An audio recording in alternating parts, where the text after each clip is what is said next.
I'm headed to the house. I'm 45 miles an hour. Blue Honda Pilot just blows through a stop sign, stops right in front of me. Bang, I hit him. I flip through the air, go about 20 feet, and I land in the oncoming traffic. I remember jumping up and trying to walk it off. My whole right side just collapsed on me, and my femur is poking out of my leg, broken in half. Half my foot's gone. My shin bone is also protruding from my leg. So every time my heart would pump, that femur would shoot blood out. So I passed out. When I lost consciousness, my soul left my body, and Jesus Christ was standing on that road with me.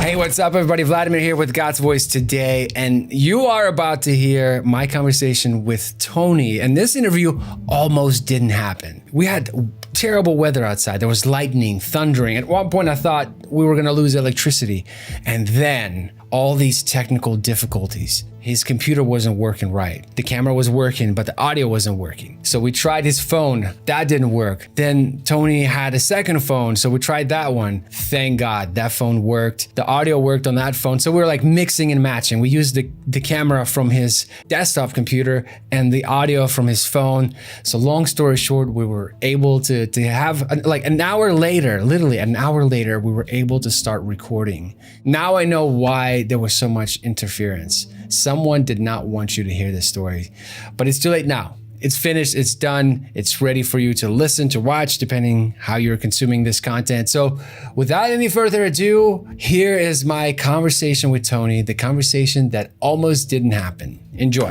Anthony, take us back as far back as you want. I'm looking forward to hearing it. So it was real and raw, man. If I ever doubted before, I'll never doubt again. I'm 38 years old. I'm from Charlotte, North Carolina, born and raised in Charlotte, North Carolina. I had a pretty rough childhood. You know, a lot of horrible things happened in my childhood, and I just kind of made the best of them. And then later in life, it turned to criminal activity, violence, which then turned to drug dealing, firearms, constantly being around and being utilized, robbing drug dealers, all the things that come with the drug game, just the criminal element, criminal lifestyle. I had children at a young age, children having children, and I was sentenced to 144 months in federal prison at the age of 20. And so that changed everything there, and that set me on a different path. And I had never been to prison before, and they ended up sending me to a maximum security USP, it's a United States Penitentiary. Didn't understand why they were sending me to this maximum security prison, and it was infamous in the prison system as being one of the worst prisons in the federal prison system. I didn't know no better. I went there, stayed there for about 6 years, went through a lot of stuff there, you know, no sexual stuff, nothing like that, but just constant violence, constant people getting killed, constant people getting life flighted off of the yard, you know,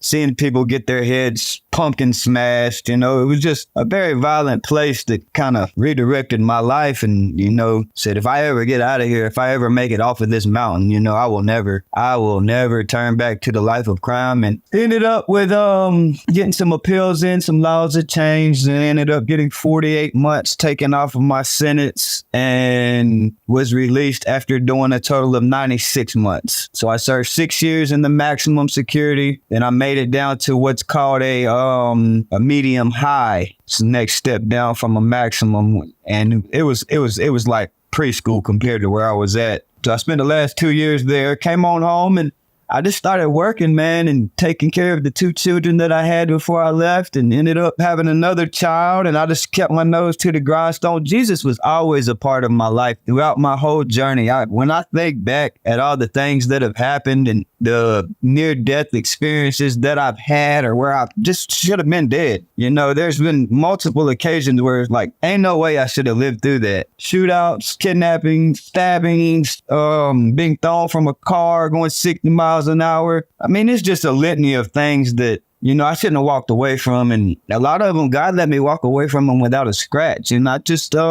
never drew close to him. You know, I knew he was there. I was raised in a Southern Baptist church.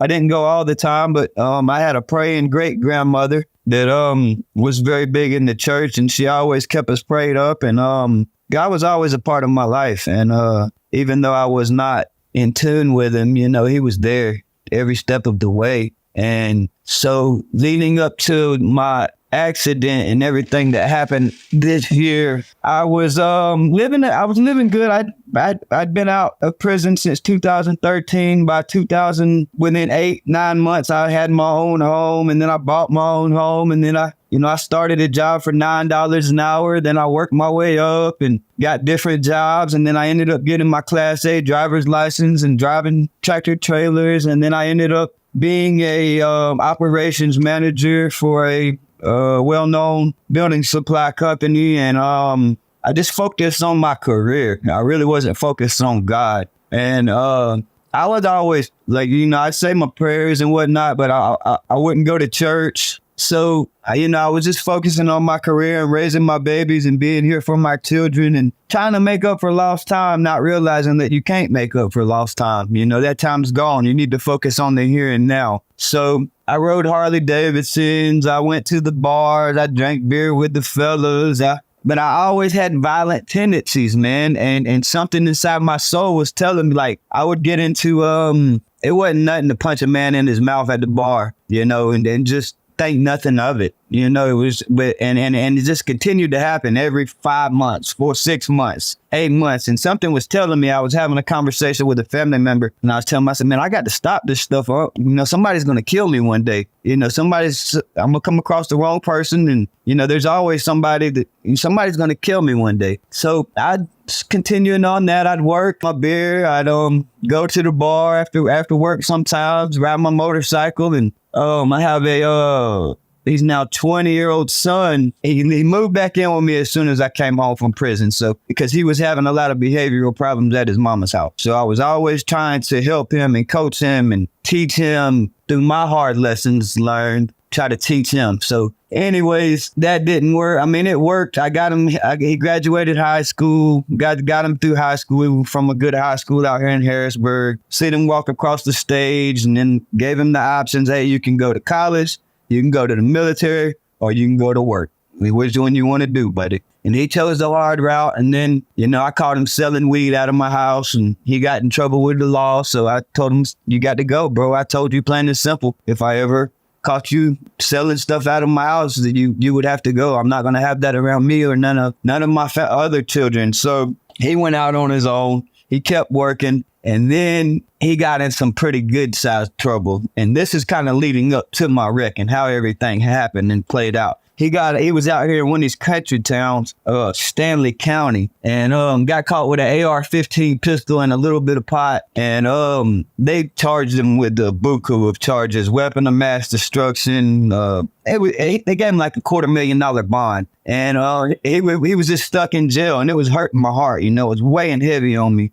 I went out to his bond hearing that next day. I wasn't planning on getting him out of jail. I was wanting him to, I'm not getting you out of jail. I've told you time and time again what to do and what not to do, and you deliberately disobeyed what I've asked you to do and told you how to do the right thing. And I'm not getting you out of jail, but I'm not going to watch you get washed up neither. I'm not going to let the court system just wash you up. So I went out to his bond hearing, and this was probably mid-March this happened, mid-March. So I lost my grandmama mid-March, and then my grandmama was my best, like, everything to me, like the only piece of solid family that I ever had in my whole life. I had uncles that were always there for me, but we would fall in and out sometimes. But my mama was it. And we lost her in March. Then a couple weeks after that, my son gets locked up out here in this country town. And he's on some serious charges. I go to his bond hearing, and they're reading off all the stuff and all his charges and whatnot. And his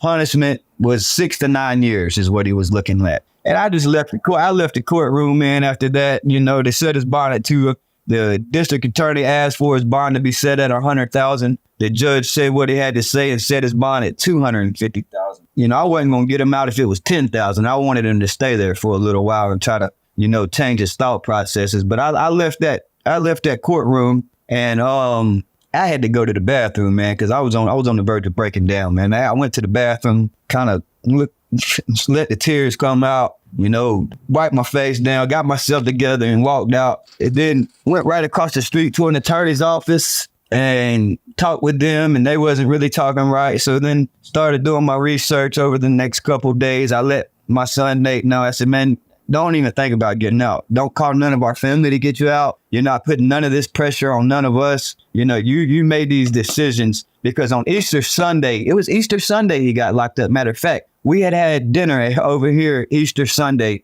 and he had a nice Mustang. It was like a Mustang Coyote, really fast car that didn't do nothing but get him in trouble. And I seen that AR-15 pistol sitting in this floorboard, and I called him over. I said, Nate, what is this? He said, oh, it's an ARP. I said, no, don't play stupid with me. I know what it is. What is it doing in your car, bro?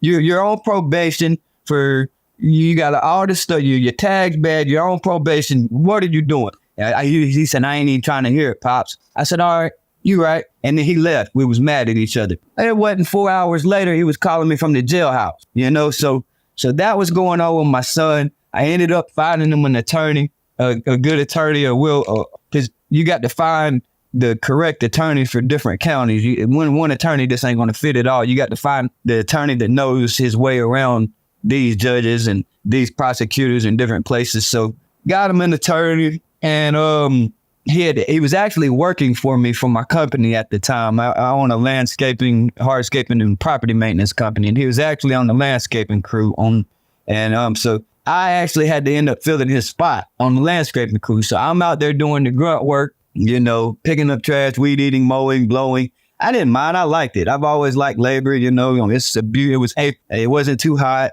He had been in jail for maybe a month. And then and I'm feeling good. But he's constantly weighing on my mind. My son's in jail. He's facing 6 to 9 years. You know, ain't no way. And he's going to go to state prison.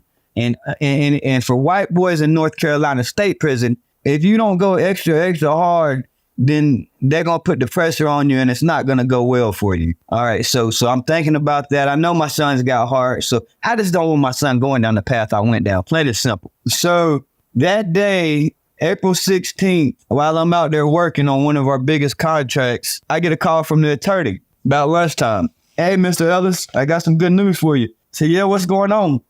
He said, well, I'll have your son's bond reduced to $25,000 by the end of the day. And I should be able to get him off with probation only. So that was just like, and all this weight just lifted off my shoulders. And I wasn't going to tell him about it or nothing, tell him that his bond was reduced. I was going to let him find out on his own. I'm still not getting you out of jail, buddy. I still want you to stay in jail for a little while and learn your lesson. Because if you don't, then nothing's going to change. You're going to come right back out here and keep doing the same thing. So my woman, she's always been heavy in her faith, Kelly Flock. We've been together for 6 years now. And she's brought the power of prayer back into my life since she come around.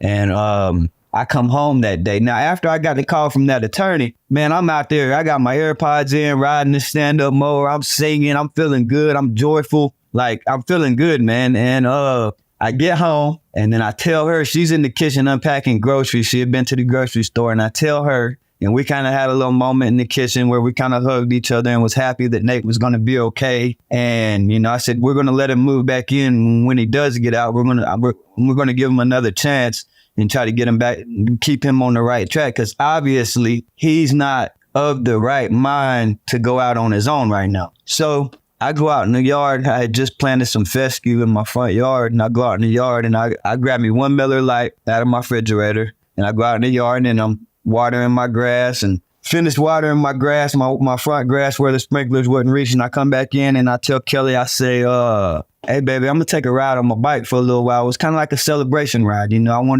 because that's where I cleared my head at. You know, I'd hit the highway, just blast off and just ride the Harley Davidson and just clear my mind, man. So I went down to this little spot, this little local watering hole called $2. It's literally 12 minutes from my house, and literally had one more beer. I paid $5. I put $5 on the bar, and I had one beer. She was cooking dinner. I told her I'd be home by dinner. So that's 2 beers I've had now. So I leave out of there and I come down Almar Road, and it's a main road. It's 2 lanes on one side. It's a 4-lane highway. Most of it's 55 miles an hour. So I come out of there and I'm running 45 miles an hour. I got the accident on surveillance footage. Let me take you back. 2 weeks prior to that. I was on one of my other contracts, and I had just finished a nice sized job. And I had never invoiced this customer. It was for a bank, Pinnacle Bank. and I had never invoiced this customer. So once I did my invoicing process and emailed my invoice over to them, I was jumping out of my truck to go in and confirm with the bank manager that they received the invoice, just to make sure they had it. I wasn't getting payment that day, but just make sure that they got the invoice.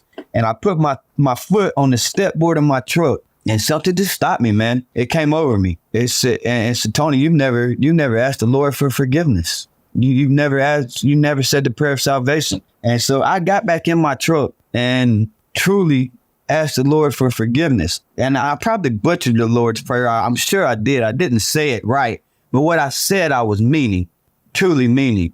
I'd been going to church every Sunday since the first of the year. Okay, so we're in April now. So that's roughly 4 months. I've been going to church every Sunday. Just tell you, I got a very good pastor, Pastor Marlon, that I can relate to in a lot of ways, and the way he presents his word is for me. So I sit back down in my truck, and Lord, please forgive me for my sins. I accept you as my Lord, as my Savior, Lord Jesus Christ. I meant it from the heart. I had never done that before because I always had intentions on sinning again, and I never wanted to play with that with the Lord. Once I asked for forgiveness. And when I say I had intentions on sinning again, I had intentions on going out and getting rowdy with the boys and riding my bike and being a hellraiser. And, that's just how, I don't know. That's just how I was. So anyways, did that 2 weeks prior to this wreck. So as I'm coming out onto this main road, I'm headed to the house. I'm 45 miles an hour down a 50 mile an hour, 55. And this blue Honda Pilot just blows through a stop sign coming out of a little trailer park, boom, and just stops right in front of me, and bang, I hit him. And I was in the outside lane, and then when I seen him coming out, I kicked it to the inside lane, and he just stopped on me, man. He blew right through the stop sign and stopped on me. I barely clipped his front end. Well, when I clipped his front end, my body slapped the side of his front end, and I had one of my work boots on, and I had both of my work boots on. But anyways, I flipped through the air, go about 20 feet, and I land in the oncoming traffic turning lane.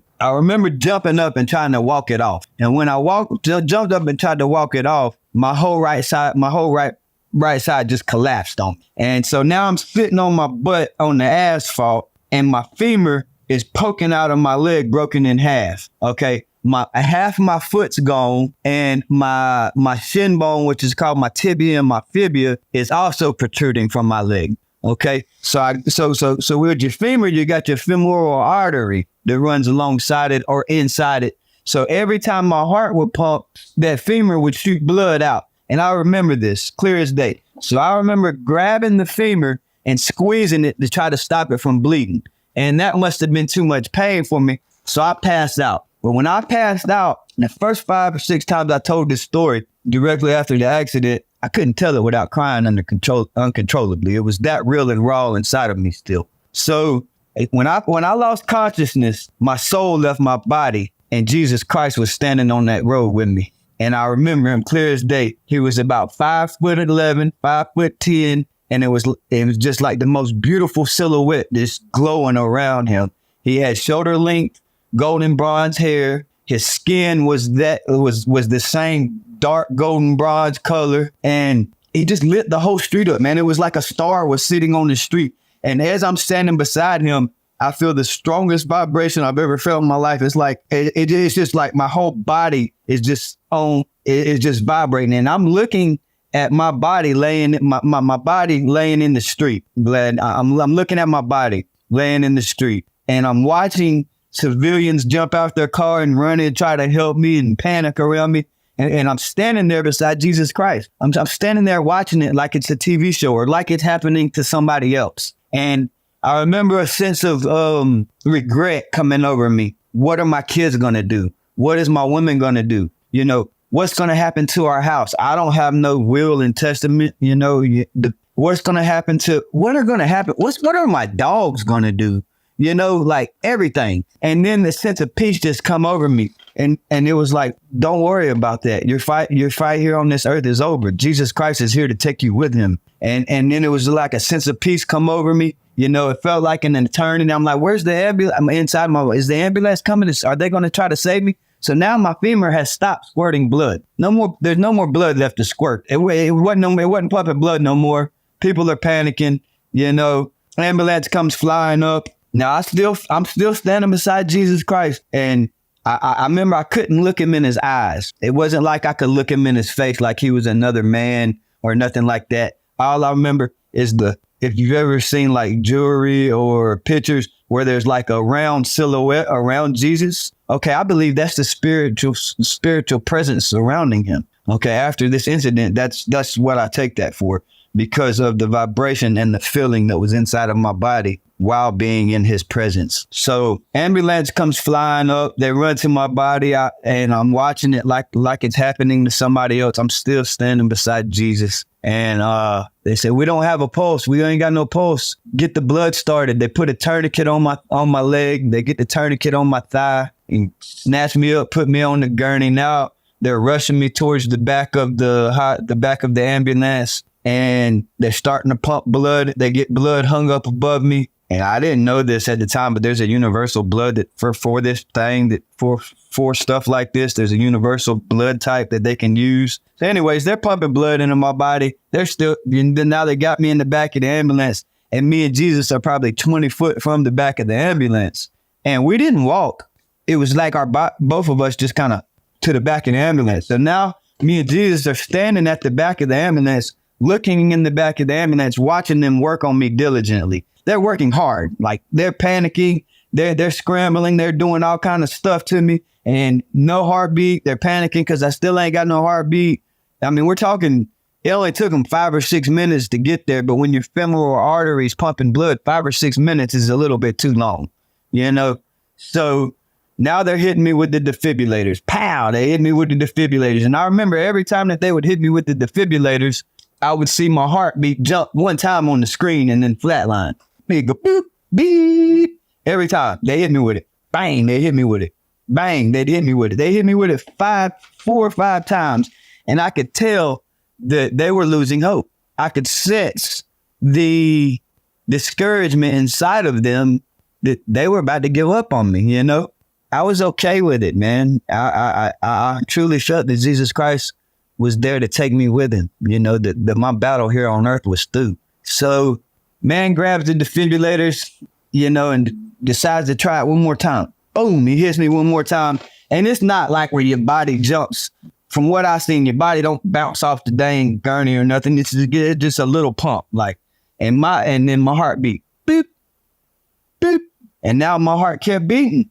And now they're excited. They got their energy back. Now they're working on me. Well, when my heart started beating, my soul left beside Jesus and went. And now I'm laying on the gurney, looking up at the top of the ambulance, but I can still see Jesus clear as day standing at the back of the ambulance, bro.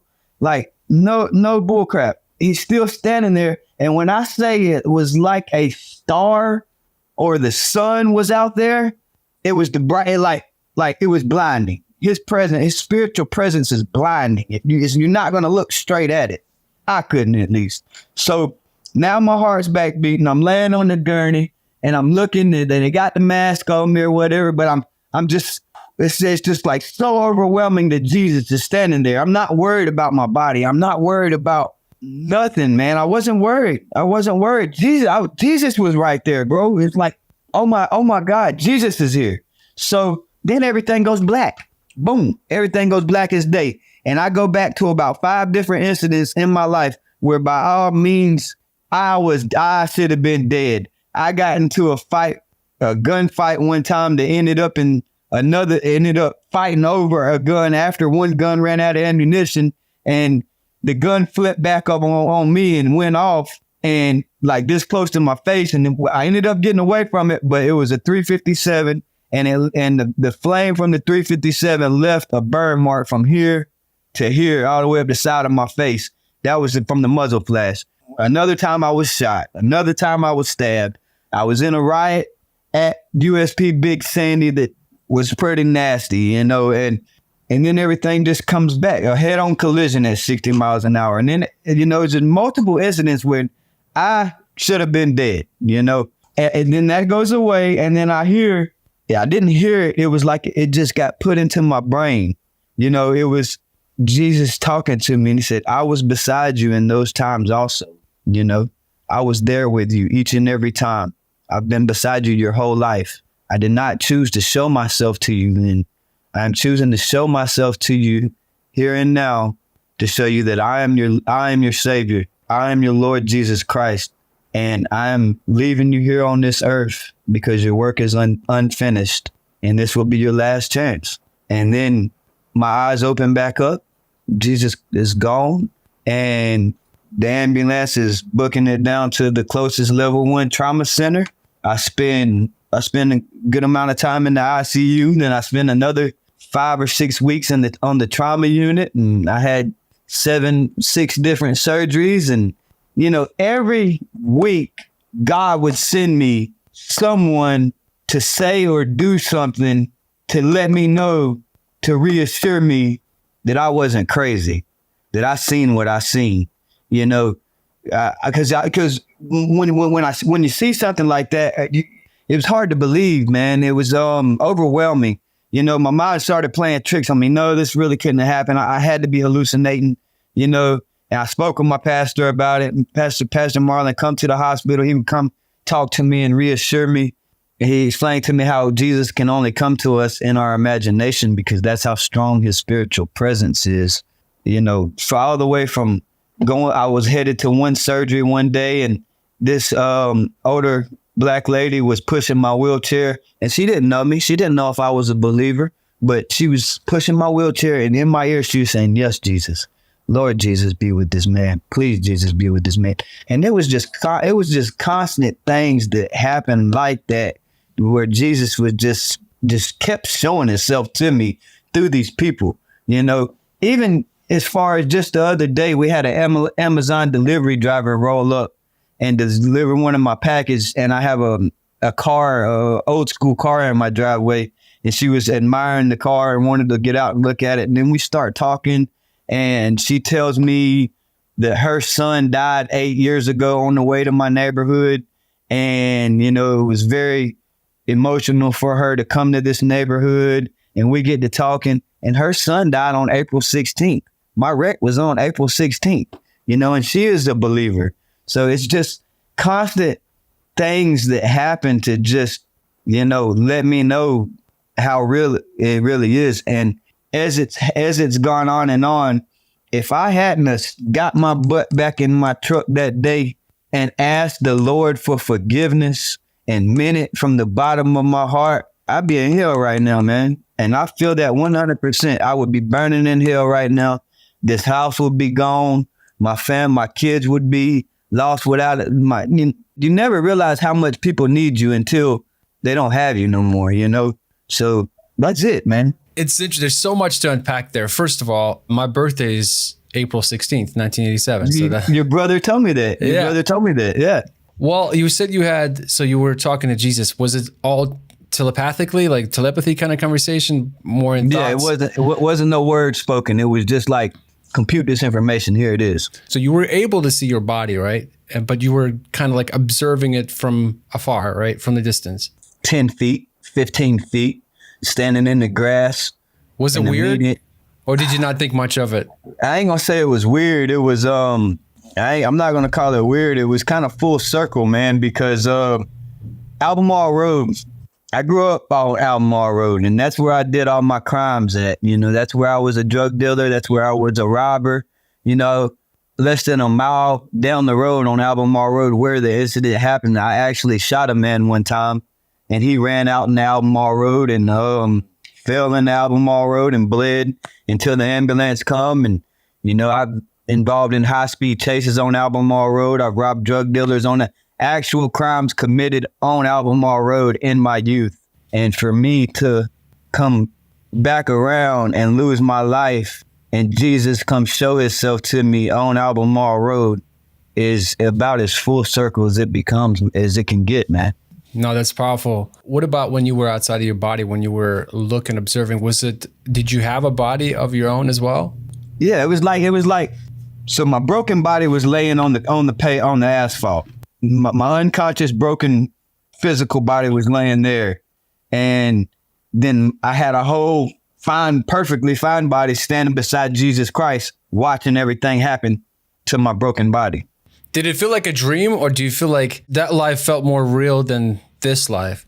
That life felt more real than this life. There showed me that there's no worries on the other side. You know, there's nothing to, once you get there, like it's not like I seen the bright lights of heaven or nothing or anything like that, but simply standing beside Jesus Christ and the power of his spiritual presence was, it was awesome, man. And, you know, if I ever doubted before, because sometimes, you know, I would doubt, you know, I would think, you know, what if this or what if that, or, you know, there's got to be a higher power. How do we know if it's Jesus? You know, something put us here.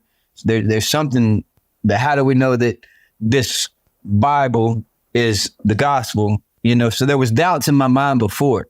There are no doubts in my mind. But after anymore. this experience, no doubt. So going back to the conversation with Jesus, what he told you, he said that you have unfinished work here. What do you think that work is? I had it wrote down from where, like, cause sometimes when I tell it, you know, I miss how it was actually like, but I wrote it down when I was in the hospital. So exactly how it was said, like exactly what I computed it as was, I was beside you the whole time. So this was after I came back from reliving those near-death experiences that I had in my younger life. Okay. I was beside you the whole time. I am showing myself to you now to ensure you that I am your Lord and your Savior, Jesus Christ. I have always been with you. Live righteous, share your story, for this will be your last chance. Wow. That was the exact computation I had that he put, and it didn't say it. I didn't hear a voice, man. You know, it wasn't like that. It was I was on the gurney, everything was still blacked out. I had just relived those other incidents that should have took my life away, and before my eyes opened, boom, that was in my brain, and my eyes opened, and then Jesus is gone. The bright shining star at the back of the ambulance is gone. They're shutting the doors, and we're booking it down to the Presbyterian Main. Tony, do you feel like you needed that experience? Yeah, I mean, something, you know, God, trajectories change for a reason. You know, sometimes you're on the wrong path, and, you know, I hate I lost my leg, you know, I needed it, man, because for some reason I've had premonitions many times in my life where God will give me warnings and I ignore them, and then tragedy strikes, you know? So over the last year and a half before my accident happened, you know, like I told you, I had been talking with a family member. You know, I said, oh man, you know, somebody's gonna kill me one day, bro. Somebody's gonna shoot me one day, you know, because I had so much violence and anger pent up in me, and you know, I wasn't afraid to fight three people. Win, lose, or draw. We're just gonna tear this place up, you know. We're just gonna tear it up, and wherever the chips fall, I'm probably gonna get beat up pretty good, but we're gonna, you know. And everybody ain't gonna put up with that stuff, but for so long. I'm not saying I would go out every time I would go out and do this type of thing, but for some reason, once every 6 to 12 months, you know, I'd put my hands on somebody, you know, and that's not no way to be, man. And I truly believe that, you know, something far worse, right? Something far worse. There's always something worse that could happen, bro. You know.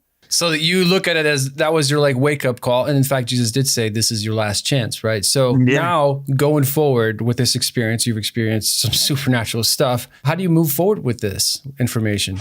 I mean, I went through bouts of depression since this has happened. You know, it happened April 16th. So we're almost 5 months into it, I believe. We're in September, 5 months, call it 5 months.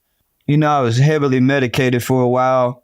Got myself off most of the medication. So, you know, I went through bouts of I would go through waves, you know, where I'd get all depressed and wouldn't want to go nowhere and couldn't go nowhere, stuck in my house. Like, cause I'd get up at 6 o'clock in the morning. I'd go do my job, whatever jobs I had lined up, work all day, Then I'd come home and work in my yard and then come in and shower. So I was always on the move. So to have to sit down, even when I was in prison, I was always on the move, unless I was in the hole or the shoe, depending on wherever you're at. That's whatever they're going to call it, the shoe. And so I was always constant, even in the shoe, I was always doing something, working out, reading, occupying my mind. But to be out here in this world and then have to sit your butt down for this amount of time and to experience something like that and have to figure out how you're going to deal with being a strong, independent young man that don't ask nobody for nothing, to now you ain't got no leg, bro. You can't drive yourself nowhere. Well, I drive now, but I wasn't able to drive myself nowhere. I can't carry a gallon of milk in the house. You know, my body, I once upon a time thought my body was my strongest asset, but this has shown me that it's not. You know, my brain is, and luckily throughout that wreck, you know, God allowed me to keep my mental capacity, you know, because I only had a Scully helmet on. I didn't have a full helmet on it. It messed my face up too, knocked my teeth out my mouth. I got my teeth fixed, but knocked my front teeth out. And that was one thing. I was proud to come home from prison with all my teeth, because in prison, they knock your teeth out your mouth fast. Like locks on the belt, locks on the sock, kicked in the mouth, like your teeth. And I had straight teeth. I had straight, decent teeth, right? So I was proud to come home with my teeth, and it knocked my two front teeth out, knocked my front one, chipped my other one. And I got it fixed now, but it's not fixed right, but it's fixed. But it's been an emotional roller coaster for everybody, including my family, you know, because they suffered through it all with me also. You know, they suffered through it all. You know, they hadn't really ever seen me cry. And, you know, they had a fentanyl patch on my arm, right? And I didn't know nothing about opiates or anything like that, because I've never been addicted to any drug. Tobacco, I mean, I drank beer. I used to drink beer, but I've never been an addict or an alcoholic. Like I drank beer tonight and not drink beer for another 3 or 4 weeks. It wasn't nothing I craved. And when that fentanyl, you know, it was a patch. It was a patch on my arm that they used to control my pain since the beginning of the wreck. And, you know, we was out of the prescription of it, and I had one on my arm, and we were supposed to go pick up the next prescription of it the next day. And I was just like, I took it off my arm and threw it away. I was like, no, I'm good on that. I ain't gonna put that back on my arm. Whew. Not knowing for the next 10 days, I was gonna go through hell. The withdrawals from that, you know, I didn't know what was wrong with me. About 3 days in, you know, I start, you know, researching and figuring out. I said, I'm going through fentanyl withdrawals. That's what it is. You know, I couldn't sleep. I had insomnia. I was sleeping 1 hour a night, diarrhea, cold sweats, hot sweats, emotional problems, roller coaster. So like it was bad. But I'm on the upswing now, man. I'm on the upswing now. I got a lot going for myself. I look at all the positive. Ain't no point in looking at what you don't have. Don't never look at what you don't have. Look at what you do have. Your testimony is your trophy, right? That's something you get to share, and it's going to touch a lot of people's lives. And speaking of touching people's lives, like for example, if somebody's watching, let's say your old self is watching right now, somebody who's, you know, who you were in the past, what would you tell that person watching? It's all for keeps, man. And the mark you leave on this earth is what is what's important. The mark you leave on the people that are closest to you, and just help people. If you have the ability to help people. You know, it's not about money. Like I stopped caring about money. I stopped caring about materialistic things. You know, I used to like having my old school car, having my motorcycle, having my boat. It was always a taste for more. Never enough. You know, it's not important, man. You know, I got caught up in chasing the American dream, wanting more, wanting the land, wanting that build a new house. More like a nightmare, right? yeah, man. It's like a rat wheel. It's like a rat wheel. You're just running, man. Fall back, sit down, look at what's around you and what you do have, and pour energy into that. Okay, and keep your faith, and know your God is a real righteous God. And even though unrighteous things here on earth happen, you know, that don't mean they're not going to be accounted for later on. You know, there is a God. Lord Jesus Christ is my God. And, just don't get caught up in the rat race, man. Focus on what's in front of you, your family, your children. If you don't have any of that, and focus on yourself and your spiritual well-being, and everything else will fall into place. Now, since you had an opportunity to experience death, are you scared of death? Nah, I wasn't scared of death before that happened. I'd seen it too many times. I think that's what gave me so much joy of riding my motorcycle, is because, I'm not scared. And death is something to be embraced, I'm not scared of death, man. As we land this plane, are there any final thoughts that you want to share before we wrap this up? You never know how many people are in your corner until something like this happens, and you never know how many people are not in your corner until something like this happens. But I know Jesus was in my corner. I know he had my back. I know he showed me continuously, time and time again, that he had my back, regardless whether, Jesus had me, bro. I was in Jesus's hands. I'm still in Jesus's hands. And, I pray for patience. I pray for perseverance. I pray for prosperity. And prosperity, when I pray for prosperity, I tell my children that, that don't mean money. Prosperity don't mean money. Prosperity means that we are all prosperous in our lives, in our journeys, in our spiritual journeys, in every sense of the way. Prosperity can mean, it means multiple things. And I try to teach my now, like my kids used to always see me paper chasing, chasing money, chasing that new dream, chasing money. I don't care, man. I don't care. We got a roof over our head. We got groceries in our refrigerator. That's what matters. And we got Jesus in our hearts. That's all we need, man. And, it's interesting. You talk about patience. So right before we started this call, I think it took us like an hour to get all the technical issues figured out. So you definitely have some patience. I'll vouch for that. Man. Yeah, man. I mean, we went from the computer not working, then the cell phone, then the second cell phone. But man, it finally worked out. It was interesting. Right when the call started, there were so many issues, from thundering, lightning, issues with technology. I've interviewed over 100 people for other podcasts. I've never had so many issues, but I'm just so excited because right as we started, even when it started working, the sound was going in and out, and it was just choppy. And after that, I just kind of inside my mind just prayed. I was like, Father, just let this conversation happen. And I almost gave up. Literally, I was so We both ready. did. We almost did, but it finally happened. And Tony, this was a great lesson for me, lesson of perseverance, patience, and all of that. But most importantly, you store your testimony. I have a feeling it's going to touch a lot of people. And now I see why Jesus told you your work on this earth is not done, because I have a feeling this story will be told on many different platforms in years to come. So Tony, thank you so much for your time. I appreciate it, man. Thank you. This was awesome. Thank you for having me, Vladimir.